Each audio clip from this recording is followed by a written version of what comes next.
entendeu o Evangelho de uma maneira muito preciosa, teve uma percepção, e só pode ser por revelação de Deus, aquilo que aquela mulher veio a conhecer através do seu relacionamento com o Senhor Jesus. Por isso, eu quero nesta manhã, mais uma vez, que você tome comigo a palavra, tome comigo o Evangelho de Jesus Cristo, segundo escreveu João, no capítulo de número 11. Nós daremos sequência a partir do versículo de número 19. Tome comigo a palavra, se você pode acompanhar, assim você será ainda mais bem abençoado nos exames, nas leituras que faremos nesta palavra que Deus tem reservado para o teu coração nessa manhã.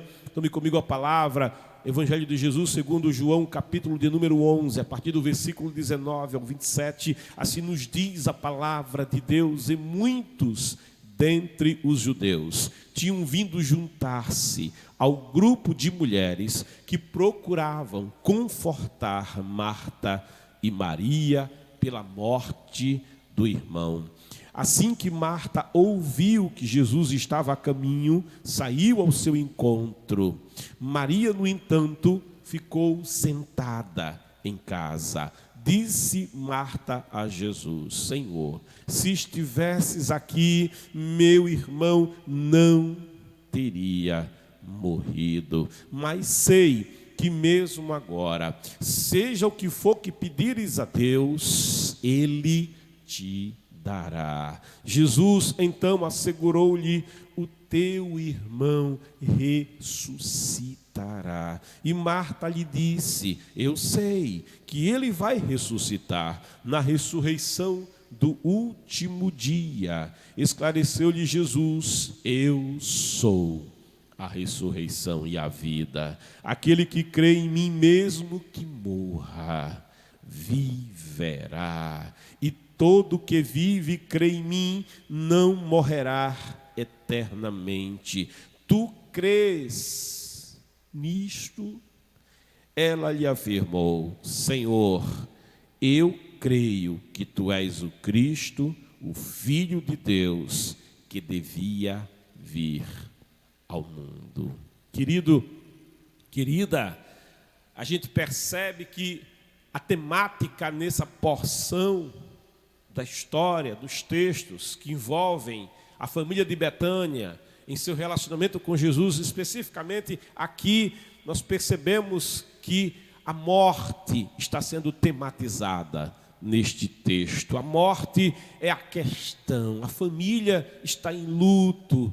Lázaro estava sepultado. Há 4 dias jazia Lázaro na sepultura e aquela família estava em luto pela perda do ente querido. Naquela família de apenas 3 membros, um membro já não estava entre eles. E certamente a saudade estava nos corações. Certamente havia a dor da perda. A morte, ela é uma separação. Na verdade, a morte é algo que é antinatural para o homem, é antinatural para a humanidade, porque Deus não fez o homem, Deus não fez a humanidade, não projetou o homem para que ele viesse a conhecer a morte. Mas a grande verdade é que a morte, ela vai transpassando toda a história bíblica. A gente vai vendo a presença da morte em toda a narrativa bíblica, assim como em toda a história humana, a presença da morte. E quando Deus ele forma o primeiro casal, quando Deus ele estabelece o Éden e coloca ali o homem, e coloca ali as muitas espécies de frutas, muitas árvores frutíferas, e olha, o Éden não era um jardinzinho pequenininho que você tem no quintal da tua casa, não. O Éden devia ser do tamanho de cerca de um continente, porquanto o jardim do Éden, que era então banhado por rios que ainda hoje correm como o Tigre e o Eufrates, rios que banham países, rios que eram potentes, poderosos, que banhavam o jardim do Éden, 7 braços de rios que percorriam ali aquele jardim, nos dá o entendimento de que o Jardim do Éden não era um lugar restrito, geograficamente falando, não era um lugar limitado. O Jardim do Éden, que mantinha muitas espécies de aves, que alimentava rebanhos inteiros, inclusive rebanhos de grandes animais, animais de grande porte, como o elefante, se alimentavam ali das delícias do Jardim do Éden. Então o Jardim do Éden, ele era colossal, e lá no meio do jardim, Deus ele estabeleceu uma árvore chamada conhecimento do bem e do mal, mas o fruto daquela árvore era um fruto venenoso, e sendo venenoso, Deus vai dizer para o homem: olha, você pode comer de tudo, mas da árvore que está ali no meio do jardim, dela não comerás, porque no dia em que dela comeres, certamente morrerás. E aí surge a figura da morte na narrativa bíblica, dita pelo Senhor, o Senhor que disse: façamos o homem conforme a nossa imagem e semelhança, e soprou no homem o fôlego da vida, e o homem se fez alma vivente. Nenhum outro ser recebeu diretamente de Deus o fôlego da vida, nem as plantas, nem os animais, todos foram feitos pelo poder da palavra. Mas ao ser humano, Deus ele vai tratar o homem de uma maneira diferente. O processo de formar o homem é um processo que se diferencia em toda a criação, porque o Senhor mesmo diz: façamos. Ele envolve a Trindade, o Pai convoca o Filho, o Espírito Santo, e ele diz: façamos. A Trindade está envolvida na formação do homem. Ele toma do pó da terra, e do pó da terra vai dando forma aquele homem, aí, formado homem, dado a forma, uma forma de rara beleza, porque aquele que estava fazendo era o supremo oleiro, e da sua imaginação e inteligência, que são incomparáveis, ele vai dando forma ao homem, e dando forma ao homem, ele tem como modelo a si mesmo, porquanto ele diz: será como a nossa imagem, será como a nossa semelhança. E formado o homem, agora Deus não diz viva, não, ele sopra-lhe, aleluia, ele sopra-lhe o seu espírito. O sopro de Deus, o ruar, é o espírito. Por isso Paulo vai dizer ali em Romanos, no capítulo 17, que é nele que vivemos, que é nele que nos movemos, e é nele que existimos. O ar que entra pelos nossos pulmões, o pulmão que infla de ar e expira, o coração que bate, o sangue que corre nas veias, as células que estão no corpo, todas elas têm vida pelo fôlego dado por Deus. É nele que vivemos, é nele que existimos, é nele que nos movemos. Dele, por ele, para ele são todas as coisas. E a palavra diz: glória pois a ele para sempre. Querido, é ele que nos dá a vida, é ele que nos sustenta sobre a terra. O nosso coração, quando bate, ele dá uma declaração muito nítida: a vida que está em mim vem de Deus, a vida que está em mim brota do Todo-Poderoso, e no seu bater ele está glorificando a Deus, e ele está declarando a realidade de Deus para a humanidade. Mas o homem que se faz alma vivente, ele não vai dar ouvidos ao que Deus o orienta, ele não vai dar ouvidos àquilo que Deus o está a instruir. E Deus, que na sua presciência sabia todas as coisas, já o adverte: no dia em que dela comeres, no dia em que comeres do fruto venenoso, certamente morrerás. E o homem deixa de dar ouvidos a Deus para dar ouvidos às trevas. Ainda hoje, o homem ele está em meio a duas propostas. O homem está em meio a dois caminhos: um caminho que leva para Deus e um caminho que leva para densas trevas. Ao adversário da nossa alma, e o adversário da nossa alma, Satanás, a palavra afirma sobre ele dizendo: ele veio para matar, ele veio para roubar, ele veio para destruir. Então, quando alguém diz bem com Deus e bem com o diabo, está enganado a respeito de Satanás, porque com Satanás o homem não tem como estar bem, porque ele é assassino, ele é homicida. Desde o princípio ele não quer o bem, mas ele quer destroçar a humanidade, porque ele odeia a humanidade, porque Deus fez o homem conforme sua imagem e semelhança, e Deus tem amado o ser humano. E o homem dá ouvidos a voz da serpente, come do fruto proibido, e ao comer do fruto proibido, ele já vai ficando diferente. Ele inspira, e ao inspirar, ele perde 1 segundo de vida, ao expirar, ele perde mais 1 segundo, e ele vai ficando diferente. O seu corpo vai mudando, a sua natureza vai se tornando caída. Dali a pouco, ele está se escondendo com medo da presença do Criador. Quando o Senhor volta ao jardim, passeando ali, com a brisa da tarde, visitando o homem se esconde da presença de Deus, porque o homem no pecado, ele se afasta de Deus. O homem no pecado, ele fica distanciado de Deus. O homem no pecado, ele não entende a Deus, ele foge da presença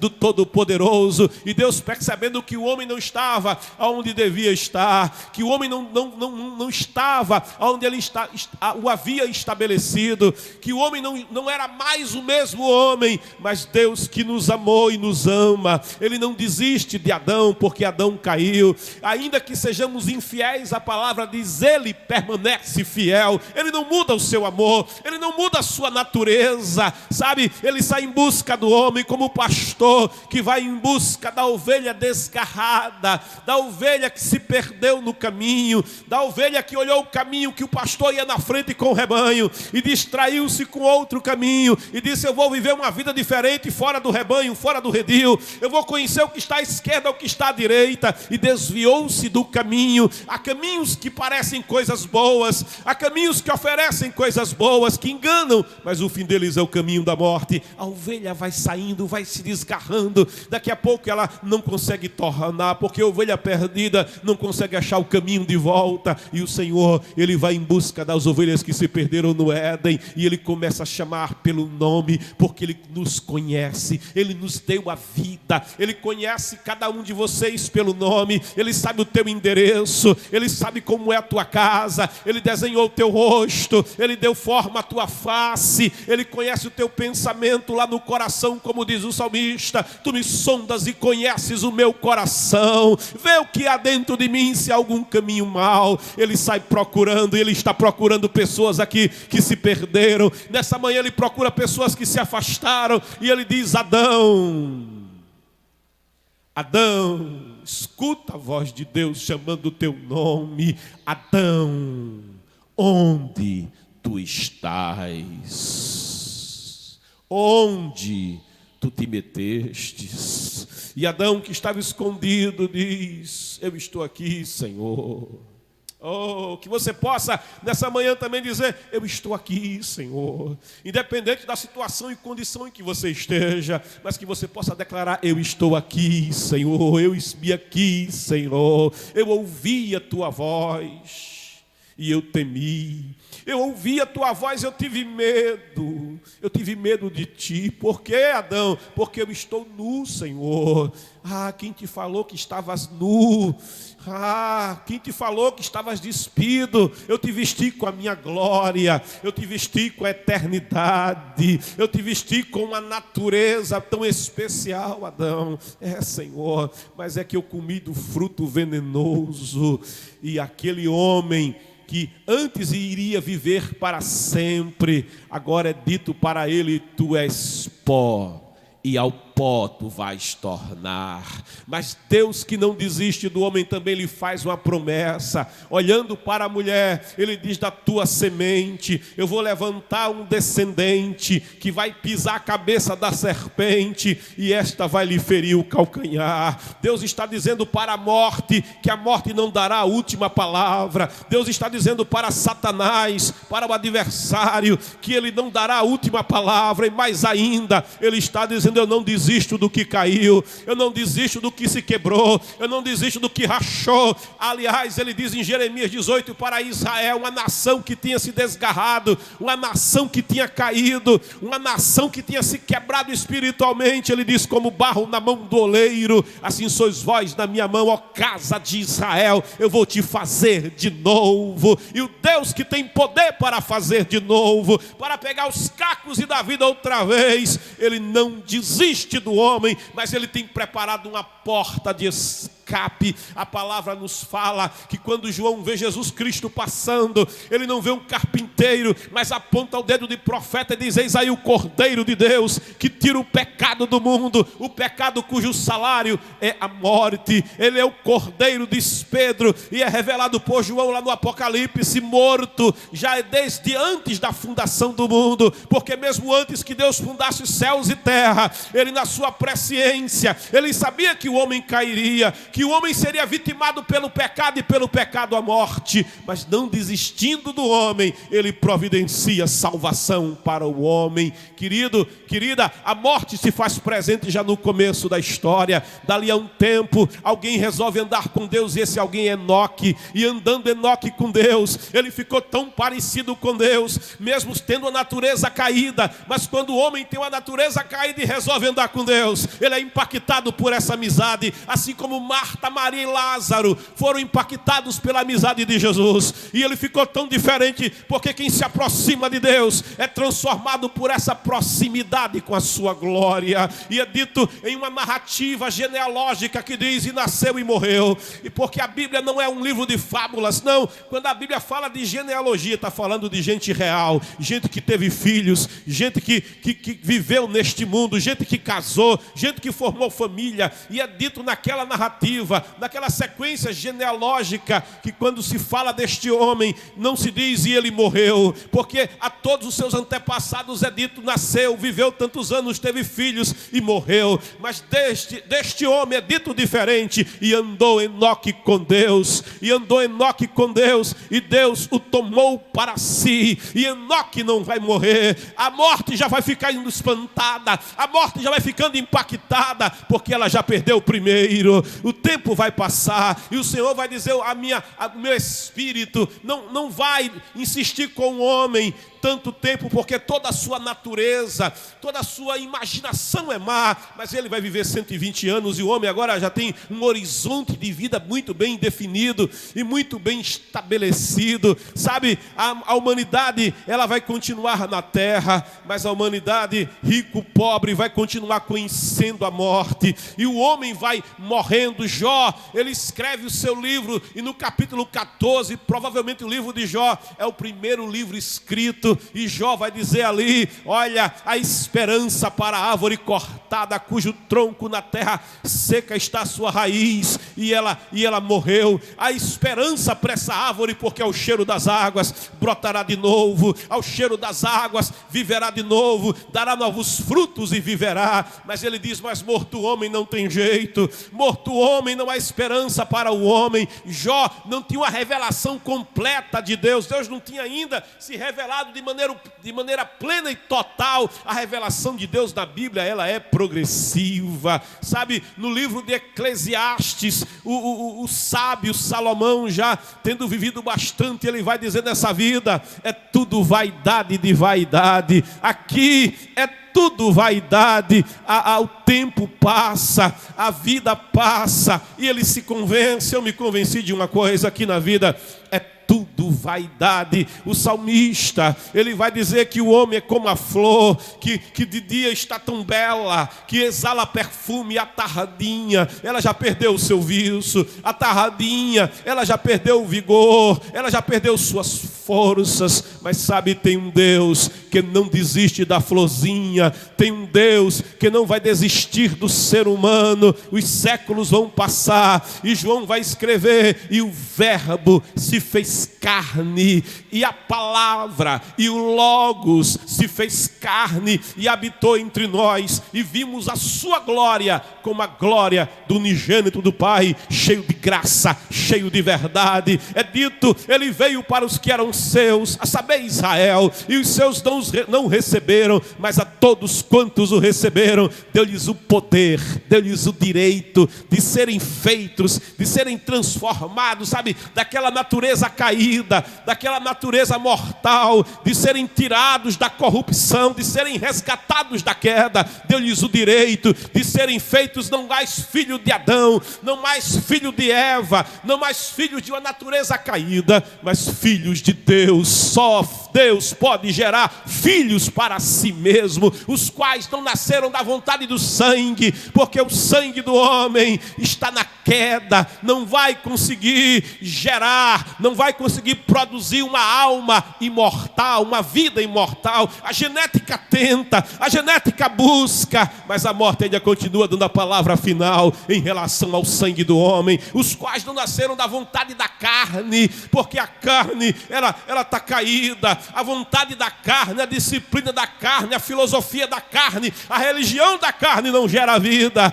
Não nasceram da vontade da carne, nem da vontade do homem, nem do pensamento do homem, mas nasceram de Deus, nasceram de cima. Como dito a Nicodemos, você precisa ser feito de novo, ser feito pelo mesmo autor, aquele que formou, aquele que disse: façamos o homem conforme a nossa imagem e semelhança. Sabe, Jesus Cristo, ele vai tomar sobre si, como diz o profeta Isaías, os nossos pecados, ele vai tomar sobre si as nossas iniquidades, ele vai carregar o preço, o salário do pecado, que é a morte, ele vai tomar sobre si. E é dito na palavra, é dito pelo profeta Isaías: ele foi moído por causa das nossas transgressões, por causa das nossas iniquidades, mas ele afirma: o castigo que nos traz a paz foi colocado sobre ele, foi tirado de sobre nós e colocado sobre ele. E não foi colocado sobre ele sem que ele aceitasse, muito pelo contrário, ele disse: a vida é minha, ele é a vida, ele é o doador da vida. Ele disse: a vida é minha, ninguém tira a minha vida, ninguém tem poder para tomar a minha vida, sou eu que tenho poder para dar e poder para tomá-la de volta. Por isso o Pai me ama. Jesus, ele veio com este propósito, e lá na cruz do Calvário,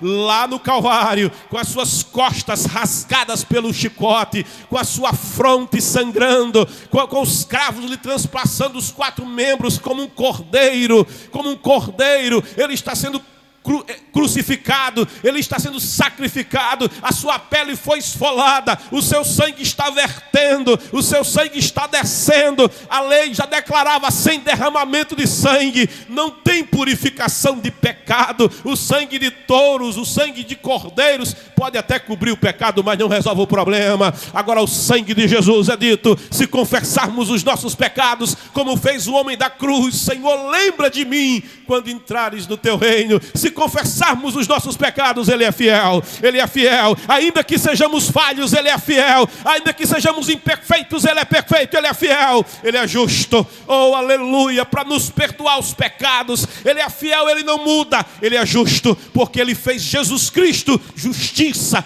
em nosso lugar. Ele é fiel e justo para nos perdoar os pecados e nos purificar. O sangue de Jesus purifica de todo o pecado. Pode ser vermelho como a escarlata, mas purificado neste sangue, mais alvo que a neve serás.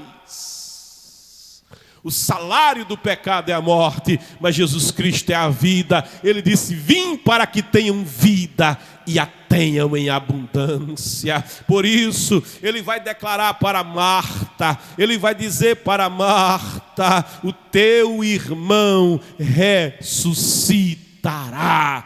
Marta, o teu irmão viverá de novo. Ela não cria, porque Lázaro era o 4º dia, e naquela cultura era impossível que um morto de 4 dias tivesse qualquer possibilidade. Eles ainda criam naquela cultura que até o 3º dia alguma coisa podia acontecer, mas do 4º dia seria impossível. Mas aquele que é a vida está dizendo: Marta, o teu irmão ressuscitará. Ele está dizendo para você: comigo não tem causa perdida, comigo não tem a palavra impossível. O teu sonho ressuscitará, o teu casamento ressuscitará, a tua comunhão ressuscitará, a tua paz ressuscitará, a tua saúde viverá de novo.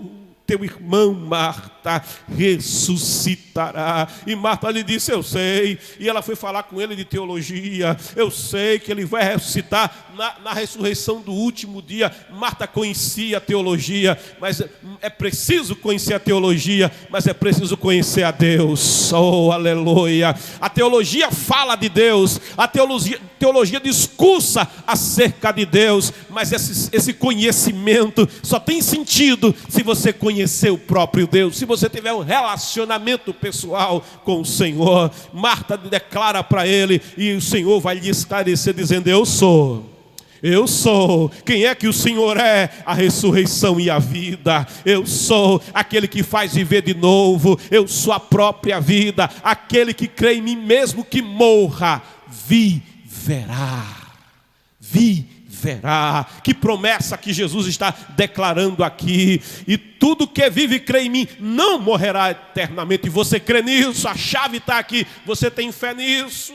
Você crê nisso? Meu querido, minha querida, eu quero te levar agora, nessa breve reflexão. Eu estou sendo aqui, de fato, o tempo não permite a gente explanar um pouco mais, mas eu quero te chegar com você em 1 Coríntios, no capítulo 15, aqui no versículo 53, diz assim: pois é impreterível que este corpo que perece se revista de incorruptibilidade, e o que é mortal se revista de imortabilidade, ou de imortalidade. Aquilo que é mortal vai se revestir da imortalidade. No versículo 54 diz: no momento em que este corpo perecível se revestir de incorruptibilidade, e o que é mortal for revestido, tem um revestimento para você, for revestido de imortalidade, então se cumprirá a palavra que está escrita: devorada,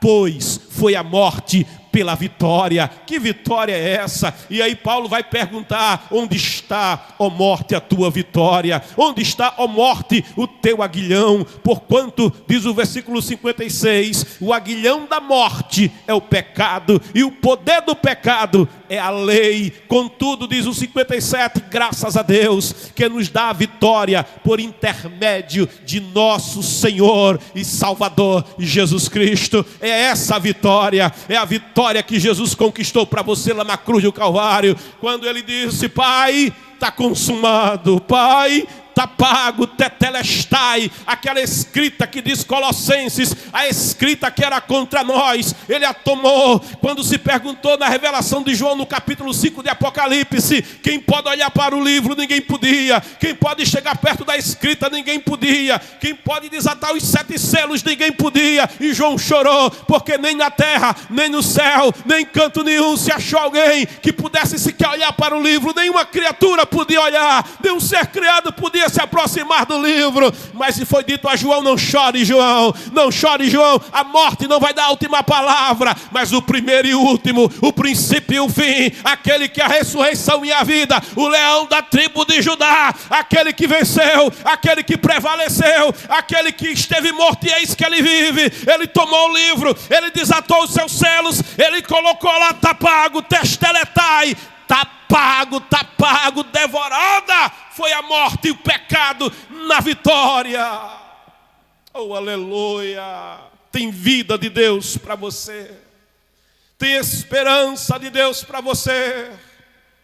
E eu venho aqui nessa manhã te dizer que Jesus Cristo, aquele que é a ressurreição e a vida, Ele está bem aqui para te fazer viver outra vez, para restaurar a tua vida. Ele está aqui para transformar a tua vida, porque Jesus tem esse poder. Para Ele não existe causa perdida, e tu viverás outra vez. Vida de Deus Ele tem para você. Que devo fazer, pregador, para receber essa vida? Que devo fazer, pregador, para ser revestido de imortalidade, para ser revestido de incorruptibilidade? Que devo fazer? A esperança para mim no pecado tem esperança em Cristo Jesus para você. Entrega a tua vida ao Senhor. E Jesus, Ele declara: aquele que tiver a vida por preciosa vai perder a sua vida, mas aquele que não tiver a sua vida por preciosa, essa vida mortal e corruptível, e me entregar a sua vida, vai salvar a sua vida, porque a sua vida vai ser revestida de incorruptibilidade, de imortalidade, e um livro no céu será aberto. Esse livro não é o livro da morte, mas nos diz João nas revelações, esse livro é o livro da vida, e todo aquele, toda aquela que tem o nome escrito neste livro não morrerá, mas em Cristo viverá para sempre, para sempre, para sempre com o Senhor. Eu encerro te dizendo, e peço perdão aqui ao Henrique, só mais um minuto, Henrique, para te dizer o seguinte, querido, quando os irmãos começaram a perder a vida na esperança da volta de Jesus, ali na Tessalônica o povo começou a ficar triste, muito triste. Por quê? Porque os amigos estavam morrendo, os irmãos estavam morrendo, e as pessoas ficavam preocupadas dizendo, e agora? Jesus não voltou ainda, Jesus não retornou ainda, e os meus irmãos estão morrendo, os meus pais estão morrendo. Quando Jesus vier, o que será deles? Eu que estou vivo, estou aqui, mas de repente eu também morro. O que será de mim se eu morrer e ele voltar e eu estiver na sepultura? Aí o apóstolo Paulo vai escrever para aquela igreja, dizendo, não desejamos, 1 Tessalonicenses capítulo 4, versículo 13 em diante, não desejamos, no entanto, irmãos, que sejais ignorantes em relação aos que já dormem, os que já morreram no Senhor, para que não vos entristeçais com os outros que não possuem esperança. Recebe esperança nessa manhã.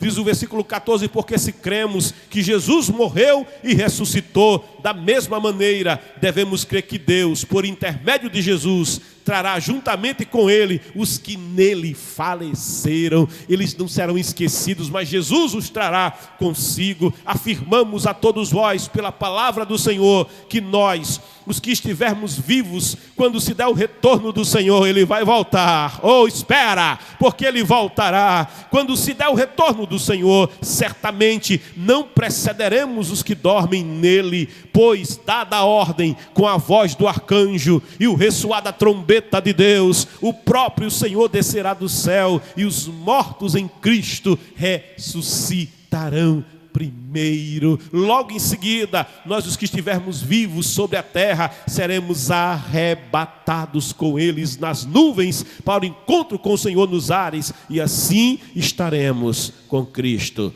para sempre. Com Cristo para sempre. Recebe essa palavra. Você que está em luto, recebe este consolo. Versículo 18, consolai-vos portanto uns aos outros com estas palavras. Meu querido, minha querida, você que ainda não fez essa aliança com Deus, eu te convido, sai da morte agora e vem para a vida. Escreve, eu não tenho mais tempo, não posso assistir no convite, mas escreve, vou orar agora. Escreve, eu quero Jesus, eu quero a vida eterna, eu quero esse revestimento de incorruptibilidade, eu quero sair da morte, eu quero a vida, eu quero Jesus. Escreve, esta tua decisão muda o teu destino eterno hoje. Faz como o homem da cruz. Senhor, eu quero hoje, lembra de mim. Ele não podia esperar, a vida é incerta amanhã, mas no dia de hoje toma a tua decisão. Meu Deus e Pai, eu te louvo, Senhor, por esta palavra. Eu te louvo, Pai querido, pela oportunidade de dividir, Senhor, com o teu povo um pouco da tua palavra nessa manhã. E te peço, Espírito Santo, que convence do pecado, da justiça, do juízo, vai tratando com cada vida, vai tratando com cada coração, vai produzindo vida, vai produzindo esperança, porque somos daqui, estamos aqui, mas não somos daqui. Eu sei que mais um pouquinho de tempo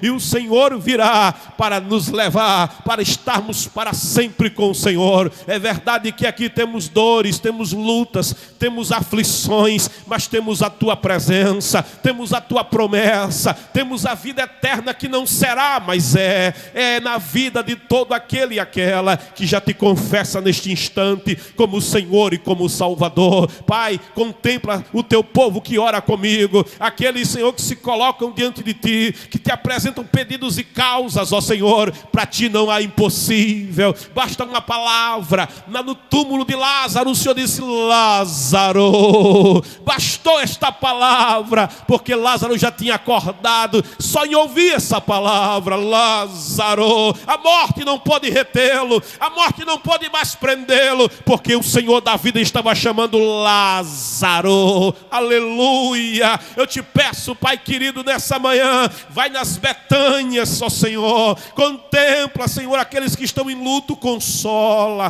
com a tua palavra, consola com esta esperança, vai de encontro àqueles cujos sonhos morreram, vai de encontro àqueles, Pai querido, Senhor, que olham, não vem perspectiva, que estão na morte lenta da depressão, a vida se esvaindo aos poucos. Em nome de Jesus, produz a vida agora. Onde tem imperado a depressão, liberta agora da prisão prisão depressiva nesse momento. Espírito de Deus, liberta da prisão da droga agora. Liberta, Pai, do engano, do pecado. Convence, Senhor, desta manhã, pelo agir do teu Espírito, movendo o teu Espírito neste lugar, movendo o teu Espírito em toda a terra. É o que eu te peço, Senhor. Glorifica mais uma vez o teu nome. Cura, Senhor, da enfermidade.